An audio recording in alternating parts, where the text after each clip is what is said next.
We call them the Hush Hush Boys here in the first U.S. jet engine. Thanks again. My name's Nick Hurm for that. I've been, again, I do communications for GE, and I kind of just dabble in a little bit of history here and there, so have fun. Based in Cincinnati, Ohio. We have a big facility there is where our headquarters are. We have a little museum too, right there with a lot of our history, including some of the things we're going to talk about here, the turbo supercharger and the GE EAA engine, which is our first jet engine. But anyway, the thing that always blows my mind and I always talk about is how do you go Thomas Edison light bulb to jet engine, General Electric?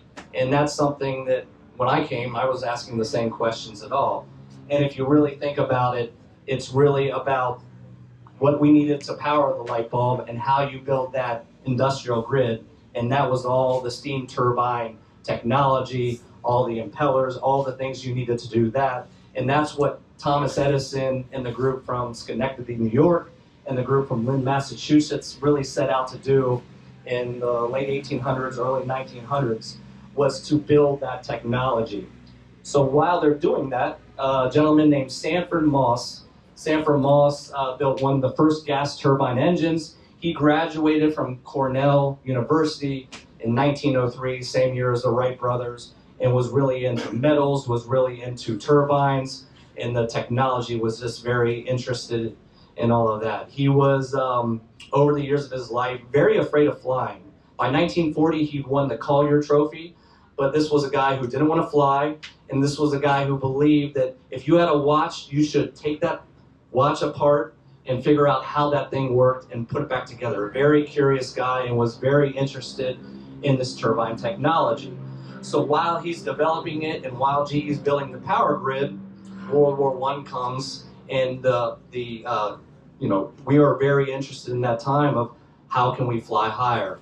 Because at the time, our engines, obviously, the higher you go, the thinner the air is, the engine kaputs, comes back down to do that. So again, the U.S. military was very interested is how can we get that, how can we fly higher again?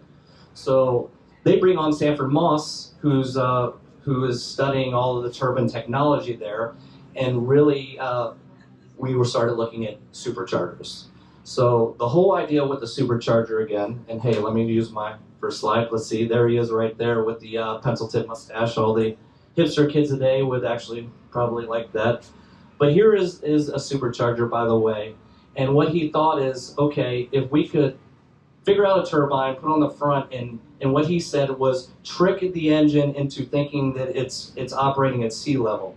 And they did that by using an impeller and taking the exhaust air, pushing it back in the engine and pressurizing that air to put it up in there. And that's exactly what they did. So they go to McCook Field in 1918 and they use a Lapierre biplane, which was a French design, and they run it on a Liberty engine, and the thing explodes. And what he realizes, well, why are we using this thing at sea level? So you might see here, this is called the Pikes Peak stage, and they realize, well, we got to go higher. So at the time, they didn't have really anything to test to get an airplane that high because of that. So they took a bunch of gentlemen right here and dragged two Liberty engines and turbo superchargers up to Pikes Peak, went up to 14,000 feet, tested it 2.5 miles, and it worked. It worked perfectly. The engine performed well. So they said, Eureka. So they go back to McCook Field, and they get proving out the technology. They figure out, they tinker a couple things, and they get a guy named General Shorty Schroeder, who was over 6 feet, and his nickname was Shorty, to get in the airplane. And next thing he knows, he starts setting altitude records over the next year. In fact, he gets up to 28,000 feet at one point, is switching out his goggles to exchange his oxygen mask. His eyelids freeze, and then he gets carbon monoxide poisoning, passes out in this biplane at 28,000 feet, wakes up at about 1,000 feet and lands the airplane. So we're talking about the true wild, wild west. All doing with this turbo supercharger. So over the next couple of years, GE really comes out and says, we got the turbo supercharger, we can fly higher, we can do this, this is the technology of the future. But the problem was is we get a contract, but it gets canceled because the war's over. Barnstorming really takes off right there. You know, Lindbergh's doing that thing, and there's no really need for the superchargers at the time. So really, it was a period where GE's building runway lights. Some of the first of that, they're building compasses. In fact, they built a compass in Lindbergh's Lockheed that he toured around the world, and all kinds of things like that. But we were really sitting on a lot of the supercharger technology, and because there wasn't a need. But again, as we drew closer in the mid-30s, in the early 30s, again, war starts. You know, the talks of war starting to come again. We end. The government comes back to us, and that's really where we get our first true contract, and that was for the B-17. So the first true superchargers that were put on there, they were updated obviously through there and through the war effort. There's different B-17, B-29, P-47. By the time the war ended, we had over 100,000 superchargers on World War II aircraft flying, helping the Allied effort. Sanford Moss wins the Collier Trophy for advancements in aviation there, and that's kind of the history. So between all that time, we were doing that. That was great. And what's going on in the 30s? Well, it's the development of the jet engine there. And they're really, you know, we can talk about who is the true inventor of the jet engine. We'll give you two names here. Hans von Ohain, a 21-year-old German engineer who was developing the mid-30, the HE-178. I love the fact that the first jet engine airplane was a tail dragger, and I love to tell people that for all the tail dragger pilots out there. But the air intake came through the nose here, and it was kind of a, you know, it was a very antiquated design, but he got the idea of this jet of a turbine running jet engine, and this is nothing new. I mean, even in World War I and beyond in the 20s, a lot of people said this is the future of using basically a turbine-powered aircraft. A lot of people talked about it, but we didn't have the metals. I mean, if you think about it, metals like aluminum had just been invented. The structures to do this weren't available. And it's really the advancement in metal, the advancement in materials that really helped us get to this point where we could get to developing and powering these jet engines again. So, and again, even out through the 20s, there were test pilots say, hey, this is the future. We're not there yet, and we're waiting for someone. So Hans did this. At the time, he tested it. The German and Nazi contingent were not thrilled. It was not a good performing airplane at the time, and really it never went anywhere. They built a twin engine one as well. But really, and some of you might know, the only World War II jet engine powered was the Messerschmitt 262, which was actually just a much better airplane. It was the only one that had service during World War II. So Hans von Ohain was credited first flight in August 27, 1939. The one that's really connected with GE here is the knighted Sir Frank Whittle. Again, Frank was an amazing pilot at the time, was also curious about turbine technology and taking that to produce, a jet-powered aircraft. And he also didn't get a lot of government support right away, but he was, through the 30s, he developed, him and his company were working on just exactly that, an engine that could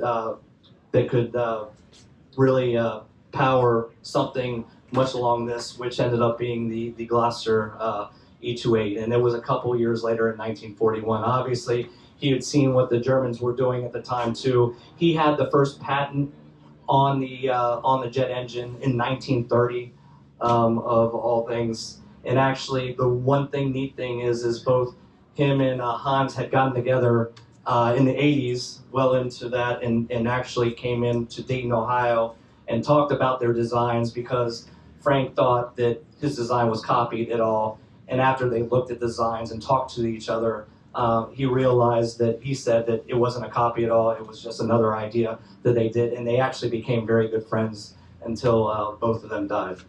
So, but again, Frank designed was the flew on the Gloster E-28. Again, it was about 1,200 pounds of thrust on this at the time. Hold on one second. His first flight flew around 6 minutes, I think around 370 miles an hour there. And in 1941, he had developed this.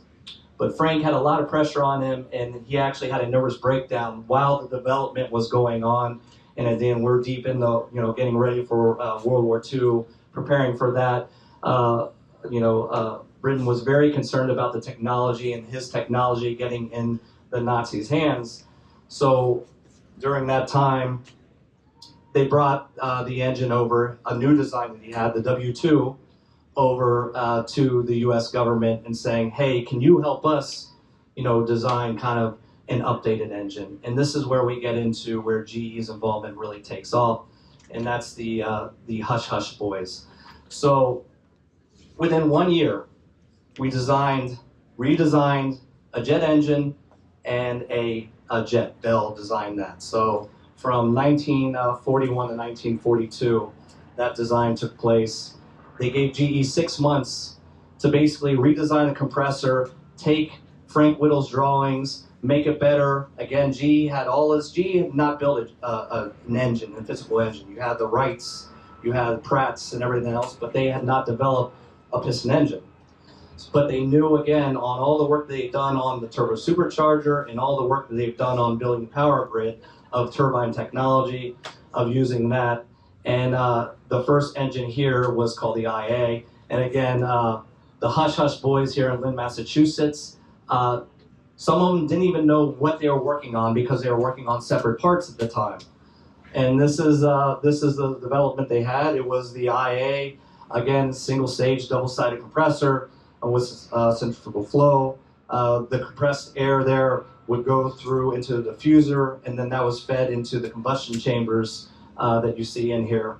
And then the fuel is fed in, and then that created the thrust that exists around the turbine wheel that drives the compressor up front.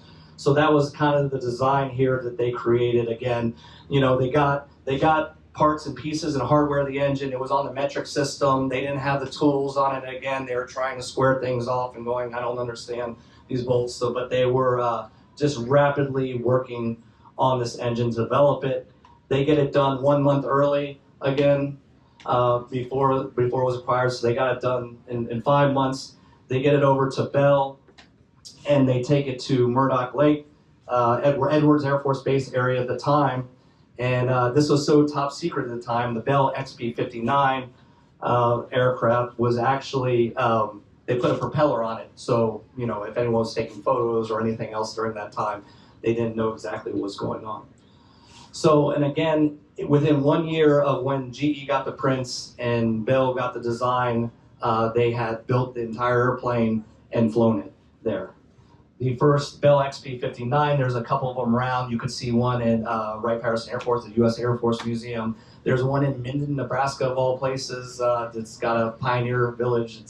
It's in there. So there are a few of them still around. But again, 1,250 pounds of thrust were not good performing jets at the time, and this aircraft never entered service at all. But through that, they kept developing and kept tinkering with the engine. They got up to the I-16, which was 1,800 pounds of thrust, and then we developed the jet engine from there. And I wanted to show here this really just cool 1940s video again, and some of these are just great. It kind of walks through all of this right now. I think it's about 8 minutes long, so bear with me if you guys got the time, and I'll play that here. Oh, there it is. I'm sorry, by the way. That is the so the duration of the first flight was 30 minutes. And again, the first flight only reached, they had an altitude of 25 feet. So, but the Hush Hush Boys, really, some of them were there for that, GE folks that helped develop that. And that's really where GE took off.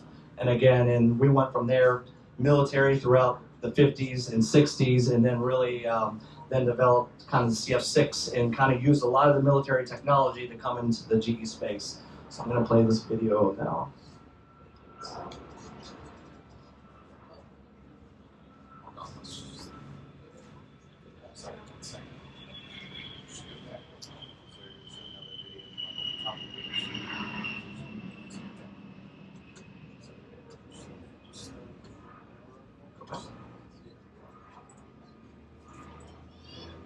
This guy is not supposed to be playing with this.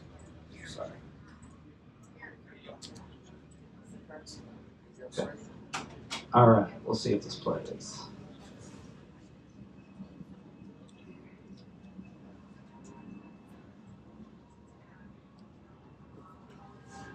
This really walks through the whole entire story.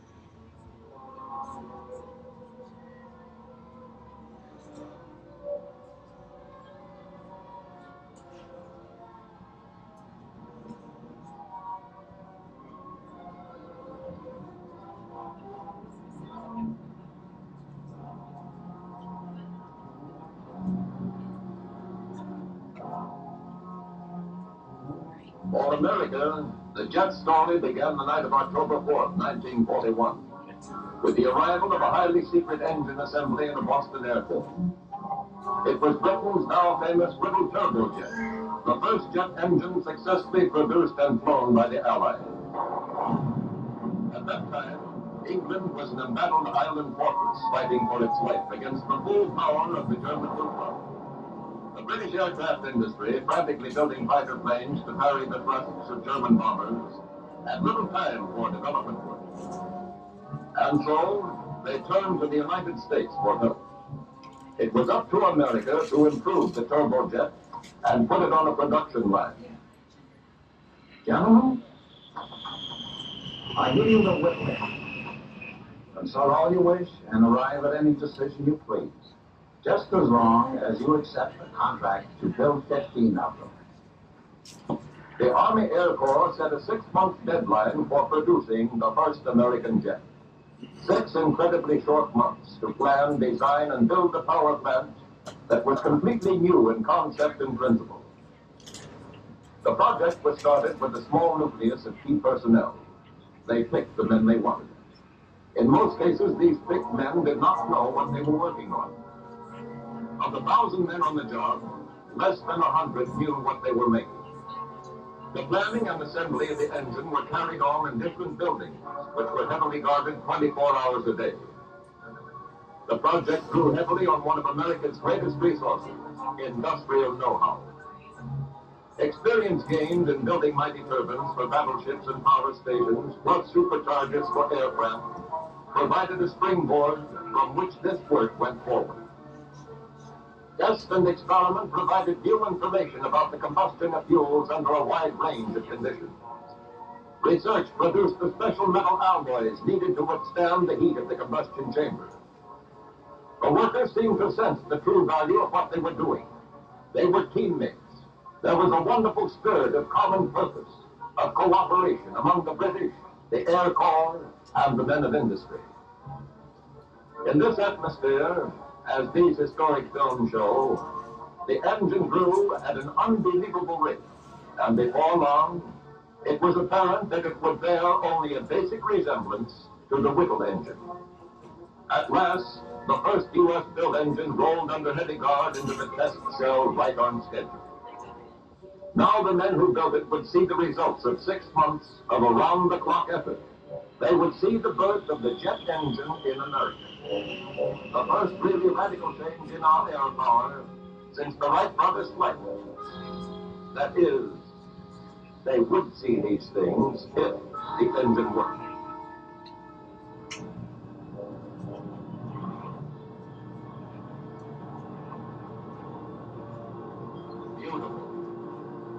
American skill and ingenuity had transformed the turbojet from a hand-made model to a practical aircraft engine capable of being produced in quantity on an assembly line.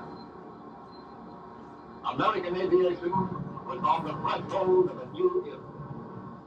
Men who have aspired to flight have always been concerned with two fundamental factors: the aircraft and its method of propulsion. Sometimes the craft itself has been unsatisfactory.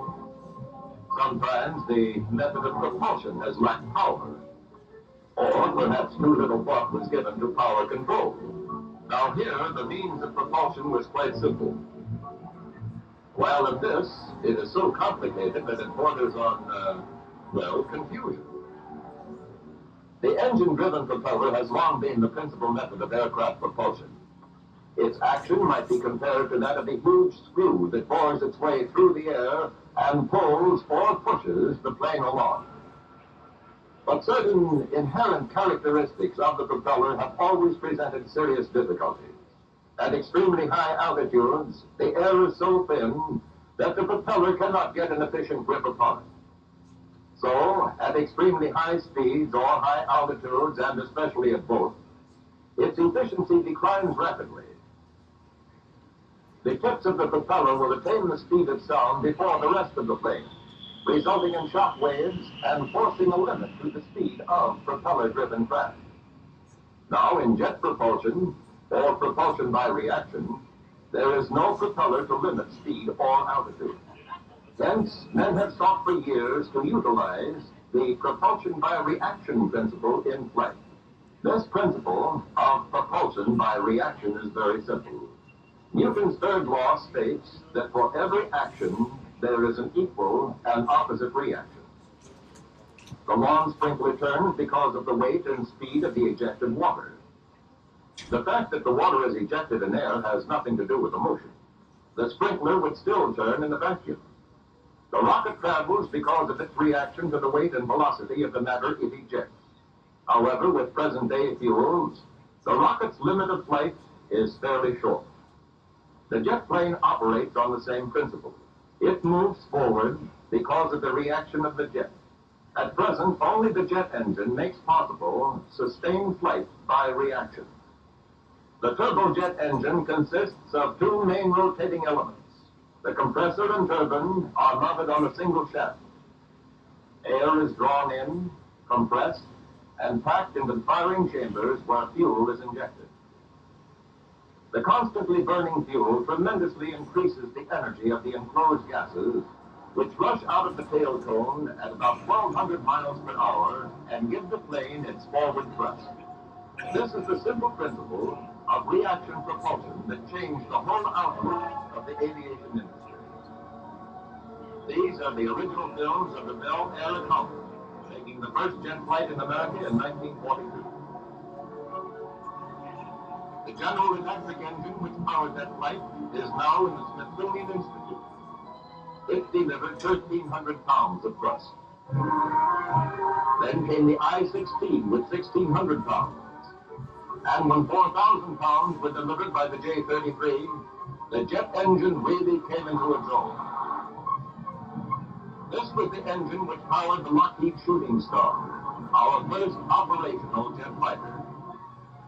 Improvements in engine and plane design followed rapidly. The Republic Thunderjet, the Douglas Skystreak, holder for a time of the world speed record.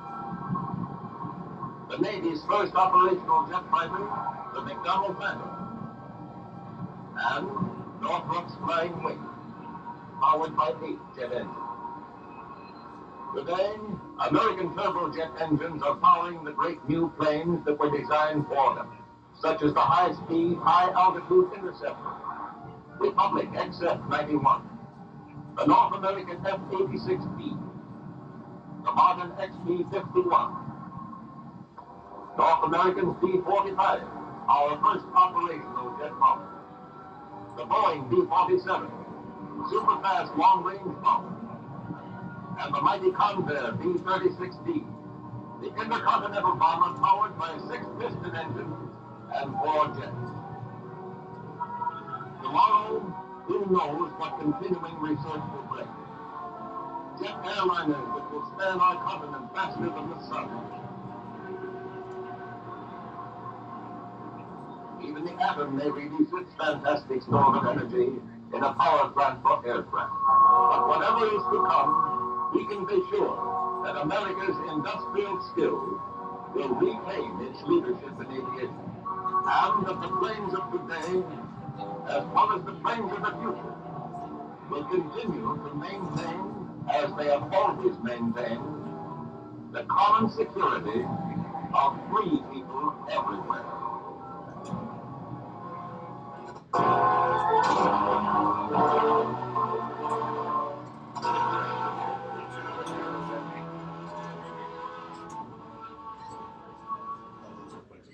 All right.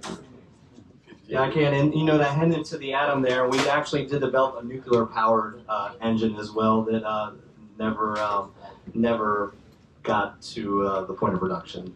But again, you know, just a great video, and that's kind of the story. At all. Any questions at all or anything? Anyone? Yes.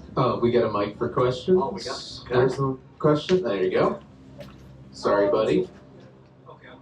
How long was the last of the Hush Hush Boys employed at GE? Oh, that's a great question. So Joseph Sorioka, I believe his name was. We did a story with him. He was 96, I believe. He passed just like 4 or 5 years ago. So we actually have a story on him and everything. If you Google Hush Hush Boys, he kind of goes through it. But again, he worked for GE for a number of years and went through the J47 and a lot of getting actually to a lot of our turbofan engines as well there too in Lynn. And again, when we found out, we were tracking down, we found we had an original Hush Hush Boy, we went into the story right on him. And we have a great video, and he actually came to Oshkosh, of all things, and was watching the airplanes come in and told his story about this. And he was the one, again, that was kind of there, like, we had armed guards that were telling us don't say anything at all, and all of that, and so again, to be connected with that history and then to see where you come from in that history has been great. Yes, sir? A question about where did the technology come from for the Soviets when their first MiGs? That's a good question. So the Soviets, the technology for the Soviets? Rich sold it to them. Rich sold Yeah, it to them. okay. Sold them a Rolls-Royce engine. Well, it was a Rolls Royce, so. Can't say that here. No, it's fine. Anyone else? All right. Well, I encourage everyone again. Go ahead. Our Catalyst engine, if you want to check that out again. We have engineers who know a little bit more on the engine side than I do. So come on by, and thanks everyone for coming by. I really appreciate it. All right.